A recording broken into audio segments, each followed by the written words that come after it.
Did you ever hear the one about the nun? Next comic, give it loud for everybody for Anthony Eugenio. We're gonna have the next comic. Very funny. Wayne Russell, everybody. Welcome to the Open Mic Pain with Anthony and Wayne podcast. Oh, hiya everybody, and welcome to an Open Mic Pain with Anthony and Wayne. Tonight, we are going to teach you how to think about writing a joke. I want to say how to write a joke, like I would like this YouTube video to be called Anthony and Wayne Tell You How to Write a Joke, but unfortunately we can't do that because there's nobody that can tell you how to write a joke because it's going to come from your own voice. But what we're going to do is give you an idea of how jokes are structured, what some common vernacular and stand-up means, and also what to think about for your first couple premises. How you doing, Wayne? I'm doing pretty good tonight. I'm excited for this topic. This is one I've been looking forward to. I've had people in my life that have found out that I've been doing stand-up that have asked me, like, how do you come up with your ideas and how do you write it out and all that stuff? So I think this will be a nice place to point them so I don't actually have to talk to people.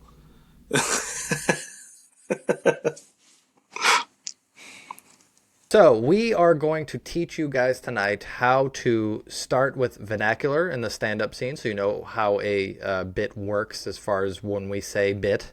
And then we're going to talk about how I write a joke and how Wayne writes a joke.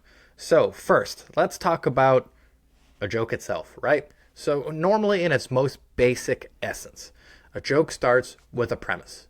And from a premise, which is just a topic or idea that you want to talk about, you formulate that into what is called a bit. A bit is normally something with a setup and a punchline. That's your joke, right? If you collect a bunch of bits that are related, it's called a chunk, and then your chunks add up to your set. So that's kind of the vernacular of how you set up a joke.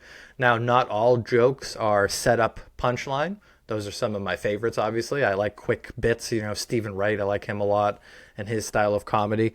So that's a normal setup punchline. You got misdirection, where your setup adds to something that is either congruity or something completely unique to the audience wasn't expecting. You have storytelling type of jokes, where you tell a true story and you add punchlines throughout it in order to keep people laughing and on good energy. So many different ways to set these motherfuckers up. So me personally, and you know what, maybe because I've been talking out of my fat mouth so much, we'll start with how Wayne writes a joke. How do you write a joke, Wayne? Yeah, so most of my ideas come from personal experiences, things that happen to me throughout everyday life. And that might be something that happened to me that day, or it might be something sparked a memory with me. And I'll go back and I'll write a little note down in my notepad on my phone here. And at some point when I'm feeling creative, I'll pull it up and the first thing I do is I will take that idea or that experience and I will just type it out as a riff. Almost like if I was to say, hey, Anthony, I have this idea for a joke, and I just, like, face-to-face said it to you, but I would just type it out. And most times that's the first thing I do, and I close my computer and I go off. I might let that marinate for a little bit. Maybe it's the next day, maybe it's a week later. At this point, maybe it's a month later. I'll pull it back out and I will reread it. And as I'm reading it, so I use my laptop. So as I'm reading it, I will take red font. And in parentheses, I will put cues to myself, cues for my future self. Like maybe I'm talking about a person. I'll say, describe this person in red. If I have a punchline or what I think might be a punchline, maybe I'll think of 3 or 4 other punchlines, and in red, I'll just go, punchline A, B, C, D, E. And then maybe, different descriptors. I'll use that red to say, hey, here's an idea. You need to expand on this, or here's some punchlines, or describe this better. And then I'll color code things. Maybe blue will be, hey, you need to talk about this a little bit better or differently, or expand on it, word it differently. So I'll color code everything so I can look at it easily and know what I have to work on. when I'm done with that, Yeah, I always. oh, go ahead. Oops, sorry.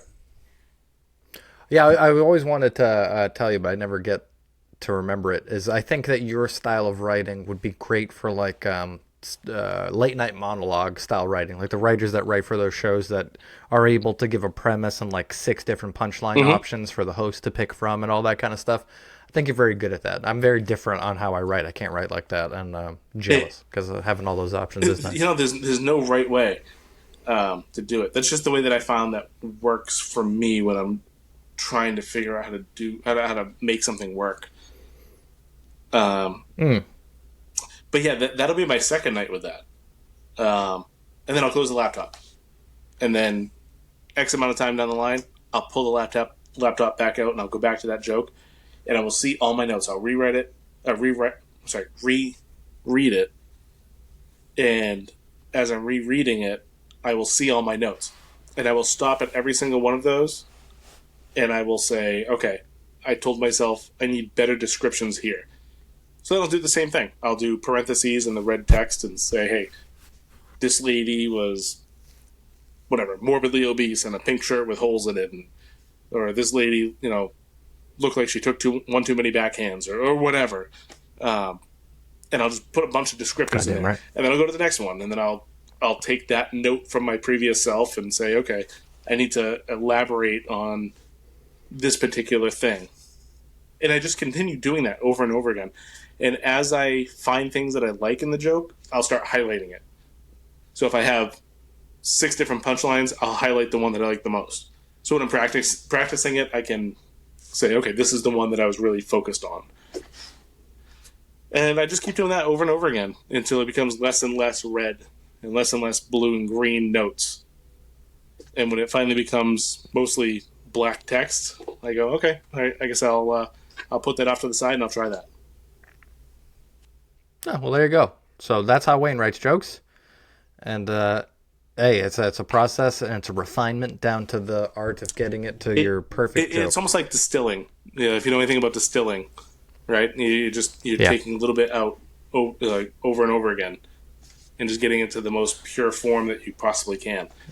The thing I like about that makes sense. The thing I like about the way that I do that is you can always go back to it and just restart and be like, okay, so this is what I thought was the joke I wanted. I can go back and still do the same thing, put in parentheses. Boom. You need more descriptors here. You need more whatever. You need another punchline. This doesn't work. You can restart. It's a nice, easy way to restart. That works for me, though. That doesn't work for everybody, but that's what I find works for me. So in contrast, I do it a lot differently for my stuff, but it's only because I don't have that. So I don't have that ability to put 6 punchlines on it because I normally start writing my bits with a punchline already. Like the end of my joke is in stone when I start it, and I will. It'll come up in a conversation in life with my wife or something. Is a couple bits that way, or I'll think almost conceptually of the whole bit.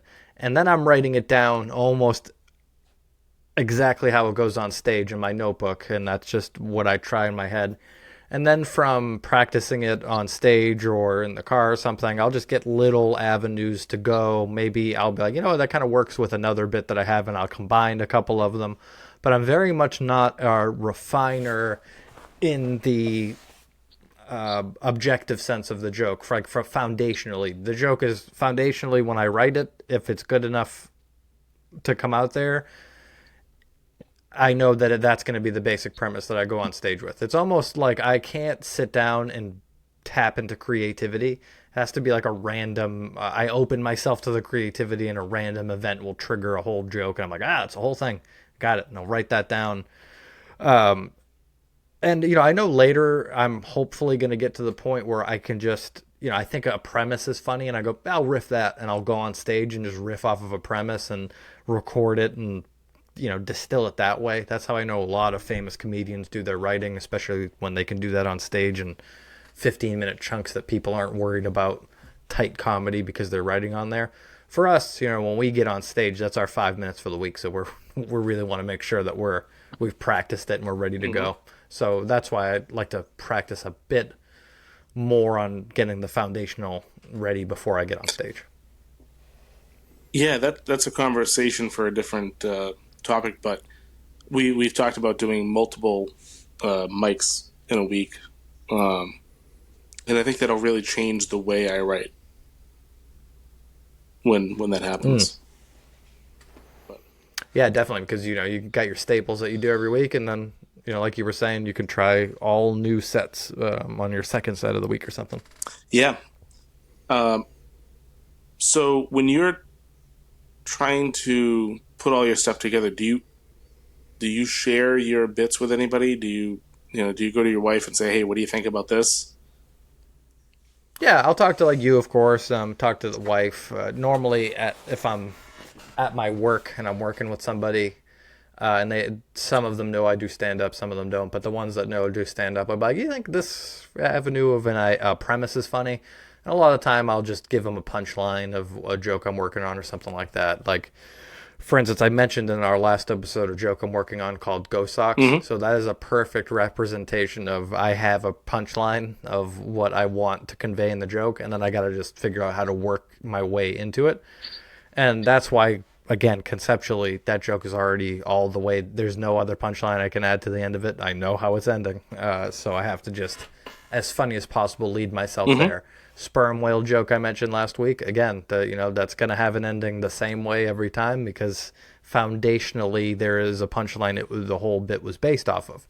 So I just need to work my way there again. My California sober bit, which is probably my opinion, my strongest as far as rhythm and timing and all that. It started off with a basic premise of it's a wordplay joke. So California sober are people that smoke weed but still consider themselves sober. So, then I'm going to compare it to a bunch of other things that you could also do with states. Mm-hmm. So that's the idea of that bit. So your style of jokes where you are on a rant and you have a lot of, I don't know, it's not called Pictionary, right?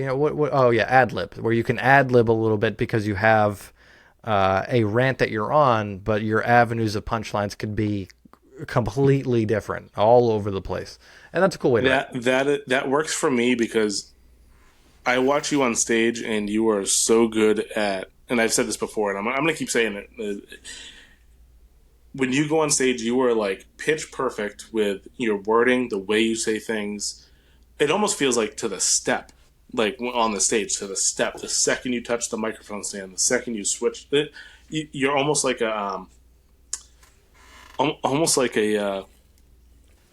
concerto. Is that the word? Don't get me hard on the internet, Wayne. What are you trying to say here? I'm just saying you're very calculated in what you're saying and what you're doing. I am like a fucking bull in a china shop. So I need jokes where I can ad lib because I don't remember what I'm going to say all the time. So some of the things like Dick Talk where I have all kinds of questions and things like that. Most of the time the questions in the points in that joke are the same. But there are times I forget, so I just make shit up off the top of my head. And sometimes that ends up becoming canon in the joke. But Yeah, I love that dichotomy. That's a perfect dichotomy of how we write because you're right. Like I have sometimes to which hand the microphone is in planned for a specific part of a joke because I know I'll be facing a certain way on the stage or something like that. That's how deep in thought all the bits are. Like there's not an avenue where I'm going to do a minute tangent on a bit. I'm really kind of locked into where I'm at, which again, I don't think is a positive or anything like that. I think I'm just trying to, my only goal in comedy right now is to have a great 5 minutes. So I'm just trying to, be a reproducible 5 minutes. it really works though because you get that 5 minutes on the dot almost all the time. I've done the Dick Talk joke a bunch of times, and I come in at 5. I come in at 6.5. If they don't give me a light, if I don't see that light, I'll fucking go slow. I don't give a shit. Like if I don't see the light, I'm like, oh, okay, I'm just gonna keep going. Yeah, that I can because I time my bits in practice. I know precisely to about 5 to 10 seconds every bit will be in that range of where I can kind of predict them, which is another tip for writing as well. Is when you go on stage, we talked about it in one of our episodes before. they'll normally light you at a minute before you're supposed to get off the stage. Meaning you're up there, you're doing your set, a minute left in your set, the guy will hold up his cell phone or some shit like that and let you know that you have a minute left. So it's good for, yeah, exactly. So it's good for me at least I know some of my bits when I have a minute left on them. I know some bits are just a minute long. So if I'm going to close with one of those, I know to just get into it when I see the light. So there's a lot of ways that I keep on pretty good timing by just knowing how long your bits are. So that's important to me. In Wayne's case, where he's got riffability in there, where he's going to go a minute over or a minute under, depending on how the night is going or what he remembers into it or how the joke reacts and gets more out of it. That's like a Joey Diaz style to me, and he's known as one of the funniest comics of all time to see live, and that's because you kind of never know what you're gonna get. You're gonna get all kinds of crazy things. If you see me one night and you're in the same city the next week, I hopefully will do something different. But if you see me in a completely different city, I'm probably gonna do that same set, baby, and it's gonna be very similar. Yeah, I will say I do practice my bits. We talk about this. I do it in the car all the time, and I am usually within like 15 seconds either way. But I'm not really good at accounting for audience participation or the audience makes me laugh a lot. Like, I don't know if you noticed that, but like I will stop and just laugh. Yeah, sometimes you laugh with the audience at the joke, which is great because the joke's making you laugh, and that's how you know it's funny. Yeah, sure. I'm my biggest fan.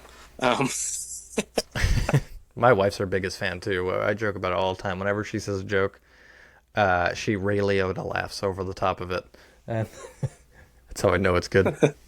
It's how you write, you mute son of a bitch, and that is equal to anybody. So if you're at home and you're like, hey, all I do is tell dark humor about killing my family members. That's fine. That's all. That's you. That's your humor, and nobody can tell you how to do comedy. There are comedy classes out there that can teach you how to write jokes and stuff like that. But I think they're mostly going to talk about what we are, which is here's a structure of a bit, here's a structure of a joke, but not how everybody does it.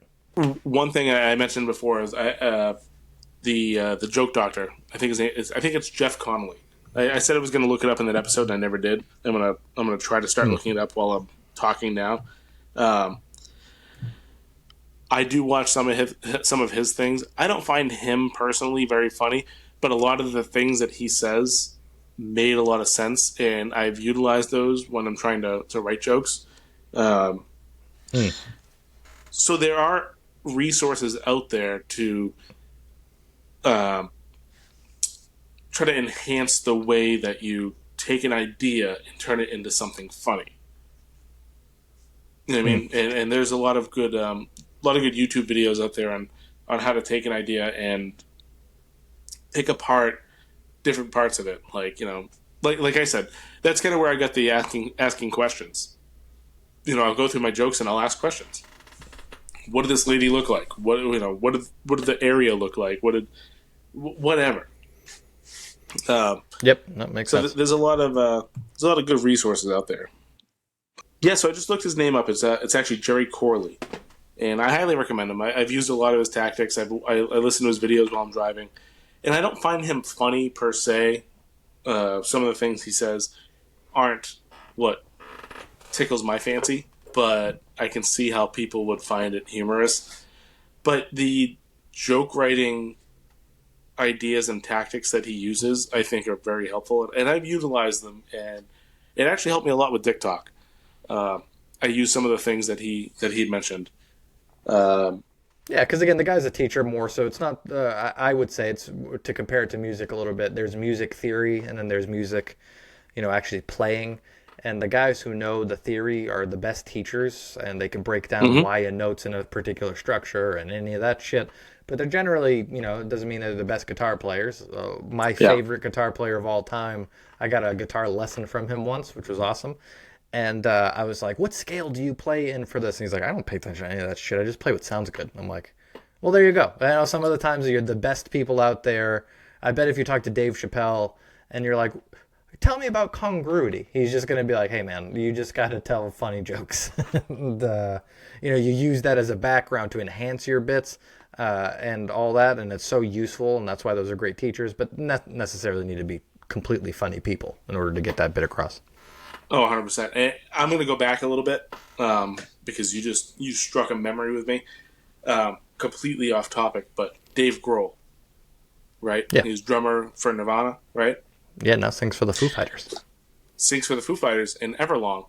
I listened to him on Conan O'Brien's podcast, and he was talking about how he came up with that riff for Everlong.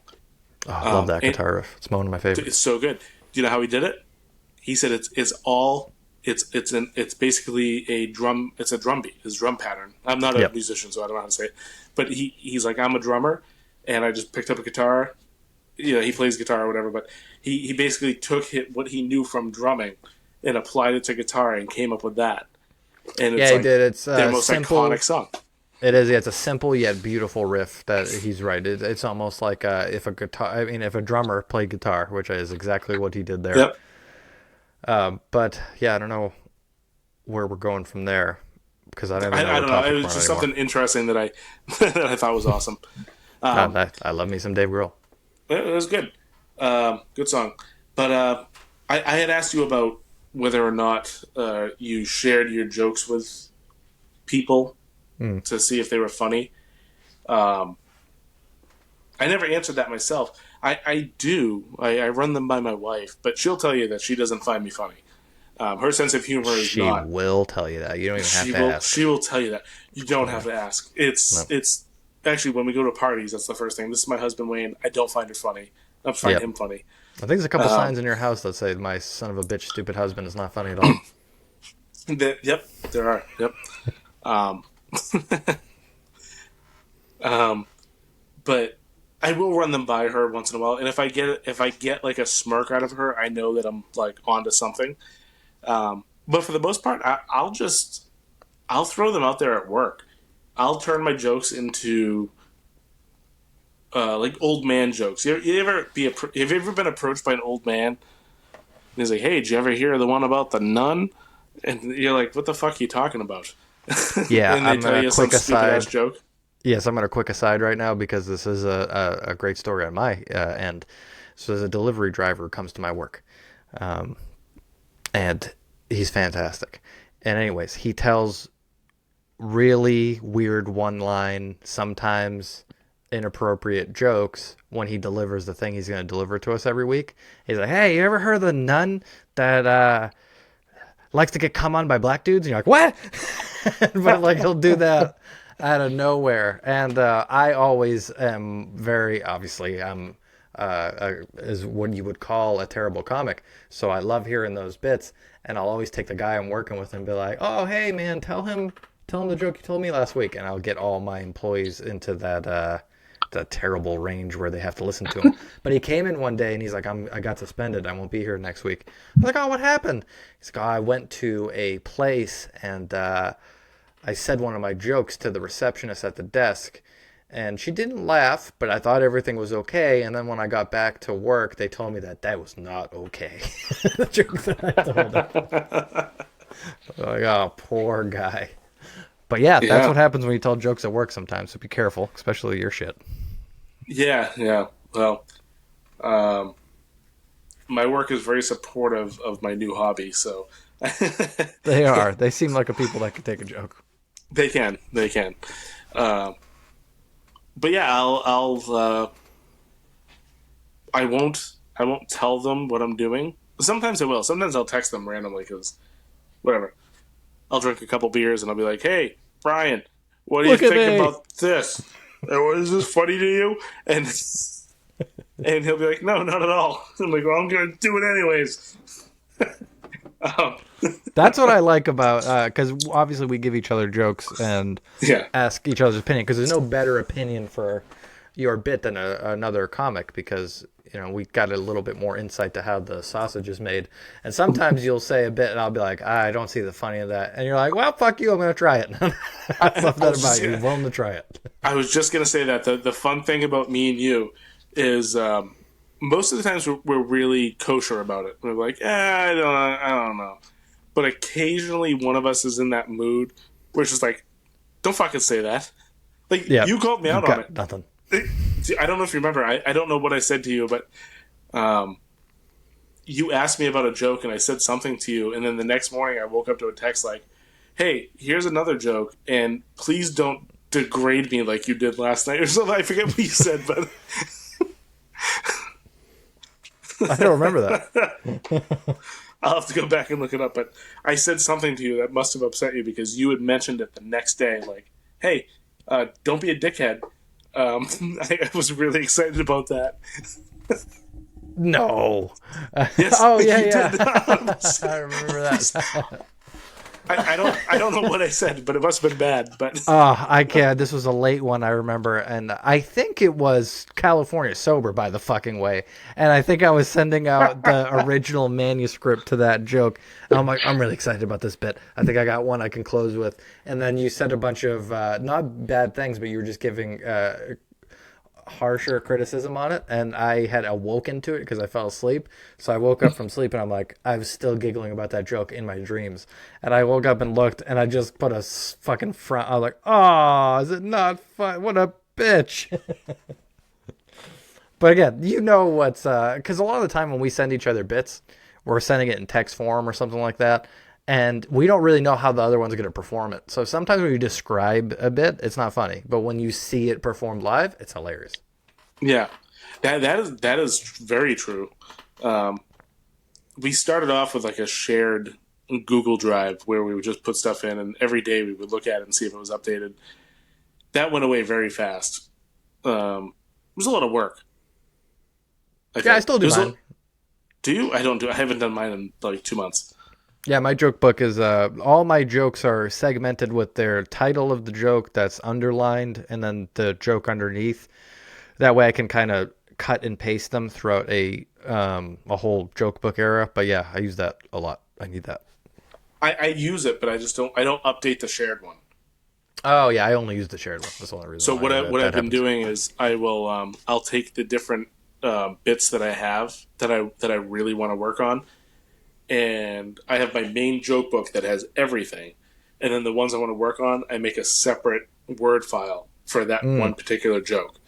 So I'll have my Dick Talk joke, and there's a Word file in my Google Drive, and I have everything in there, and then like my dad's old porn joke, boom, separate file, everything in there, with all that stuff I talked about earlier, with all the the color coding and all that stuff. But I don't update the one that we shared ever anymore because I just text it all to you. That's true. That's true. It sure is. But Oh, yeah, I do have a goal. I'm gonna make a 5-minute set of shit you don't know. And one day I'm going to be like, yeah, I'm going to do Dick Talk tonight or something. And I'm just going to go up and I'm just going to do 5 minutes of nothing you've ever seen before and just see what your honest opinion is. yeah, I have there is going to be a set in the next couple sets that isn't going to be completely like that, but I do have a different plan I'm not going to tell you about. So that'll be fun too. Sure will.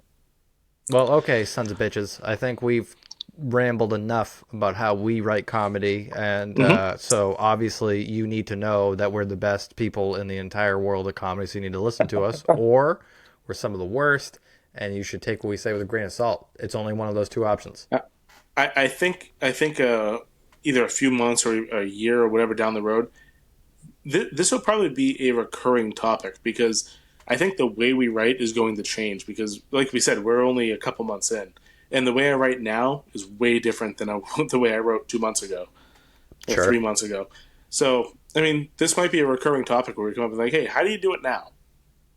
Yeah, and remember, we're going to bring you guys behind the curtain no matter what happens. So if later we're like, well, how I write jokes nowadays is I intravenously suck a dick and he pays me $5. If I'm homeless and that's where I'm at, you guys are going to hear about it because we're going to still do the podcast and I'm still going to tell you. So if that's where it ends up, maybe I don't have to suck a dick and I can tell good jokes later. And if that happens too, you'll be also appraised to the situation.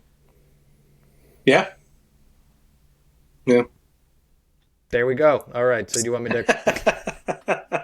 I thought you were doing the outro, so I gave you a perfect layup there. And you were like, "Yep, bye." Well, I'll do it now. I want to thank you all for listening. Hopefully, you got something out of this. Obviously, we're not professional joke writers, but this is the way we're doing it. And if you're starting off, maybe this will help you as well. We're gonna keep bringing this to you. We've gotten some feedback from a couple different people saying that this has brought them some good information in starting their journey for the Quest for Laughs. So hopefully, it'll do the same for you. If you've ever thought about going on stage and writing jokes and telling them to random ass people, hopefully this is what you need to actually go up there and do it. Yeah, I think this will be a good start and a good step, good first step, second step, third step in the quest for laughs.